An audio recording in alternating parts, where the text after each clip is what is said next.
America, Israel और Iran के जंग का आज 8वां दिन है। उस 8वां दिन के दौरान ईरान के राष्ट्रपति ने कहा कि अब पड़ोसी देशों पर हमला नहीं किया जाएगा। जब तक उन देशों की जमीन ईरान का कोई हमला न बोले तब तक उन देशों पर हमला नहीं किया जाएगा। ये तो बहुत अच्छी की बात है। लेकिन उसी के बीच अब इजराइल ने ईरान के तेल पर ठिकाने लगाने की हमला स्टार्ट भी कर दिया है।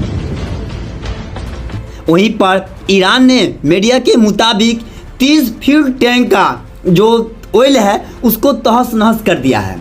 उतना ही नहीं, उससे वहाँ की ऑयल पर वहाँ की राष्ट्रपति को बड़ी भारी नुकसान सहना पड़ रहा है।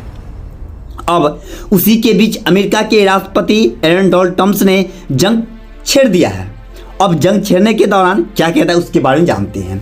सबसे बड़ी बात यहाँ पर यह है कि वहीं पर दूसरी तरफ ईरान का सेना अमेरिका सेना को चेतावनी दे दिया है, अगर अमेरिका जहाज हमारे फरस खाड़ी पर आती है तो उसे डुबो दिया जाएगा। उसी के बीच जंग के दौरान अब तक 1483 लोगों की मौत हो चुकी है। वहीं पर हजारों लोग घायल भी हो चुका है। इतना ही नहीं, वहाँ पर दोनों को जो बीच विवाद हो रहा है वहाँ पर उसमें इंडिया भी शामिल हो रहा है। क्यों? क्योंकि आपको पता है कि ऑयल अदर कंट्री से आ रहा है। अब यहाँ पर उत्तर प्रदेश में जैसे राज्यों में या जैसे गाँवों में लोगों ने अपनी तेल को स्टॉक करने की कतार में लगी हुई है। अब वहाँ पर चाहते हैं लोग हमने पहले तेल स्टॉक करके रख लेते हैं। क्यों?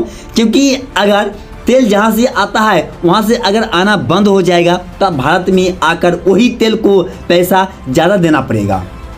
इसलिए लोग तेल लेने के लिए लंबन लगी हुई है। अब यहाँ पर बताया जा रहा है कि अगर वहाँ से तेल आना बंद हो जाएगा तो भारत ही नहीं बल्कि वहाँ से जहाँ जहाँ तेल सप्लाई किया जाता है वहाँ हर देशों में तेल महंगा होने की आवश्यकता जताई जा रही है। तो आपको क्या कहना है तेल पर?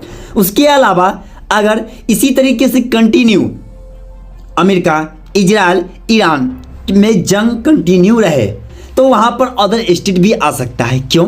वस्तु को दल बदल करने के लिए वहाँ पर एक दूसरे से कांटेक्ट रहता है, तो वहाँ पर एक दूसरे व्यक्ति में माहौल खड़ा हो सकता है खराबी का। क्यों? क्योंकि वहाँ का जो राष्ट्रपति होगा बोलेगा यहाँ के माल वहाँ पर नहीं जाएगा, वहाँ का यहाँ नहीं आएगा, तो इसलिए अदर कंट्री भी उसमें शामिल हो सकता है। तो आपको इस न्यूज़ पर आपको क्या कहना है? तो आप अपनी राय कमेंट में जरूर बताएं।